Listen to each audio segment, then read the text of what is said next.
Ku është duke fal namazin? Kur ky bjen desh me namazin, me krijuesin, e t'jepë minutash na tregon audiencës tu për Islamin, lutem, është vërtet një nënçmim edhe për neve. Na tregon kush ka mendon për Doshan Zefin dhe degradat e tij. Rreth Islamit ky nuk ka asnjë të drejtë, na tregon këtu as më pak ajete kuranore. A mund të ngadrojmë? Po, hajde shkurt tem. Të gjithë ata që na dëgjojnë që kanë 2 gram tru e shohin se unë e dhash deklaratën në lidhje me deklaratën e priftit Doshan Zefit që nuk ka thonë asgjë jashtë kontekstit ku besojnë hoxhallar dhe djegësit e tyre që shkojnë në për xhamiat e Sultan Mahmudit.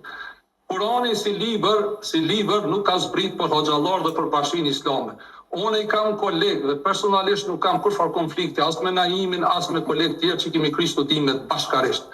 Po të gjitha këto akuzat që këto i bojnë, tregojnë pa aftësinë e tyre se ku janë. Mas pariherë taravi nuk ka në Kuran, me fal taravi nuk ka. E gjithë kjo që e keni sot ju në Kosovë dhe e praktikoni është feje turkut, e pranuat mirë, se pranuat është drejtë juve. Por do të me thonë vërtetën kur gjithë të bëjnë me Kuranin dhe me Muhamedin, profetin e Kuranit. Muhamedi Kuranit do të me bëni pyetje, a ka bo manifestim të Ramazanit si që bojnë sot Bashkia Islame dhe politika dhe shteti Kosovë. Sot Kosova është bërë shtet teokratik me kushtetut laike duke përjashtu sheriatin islamik.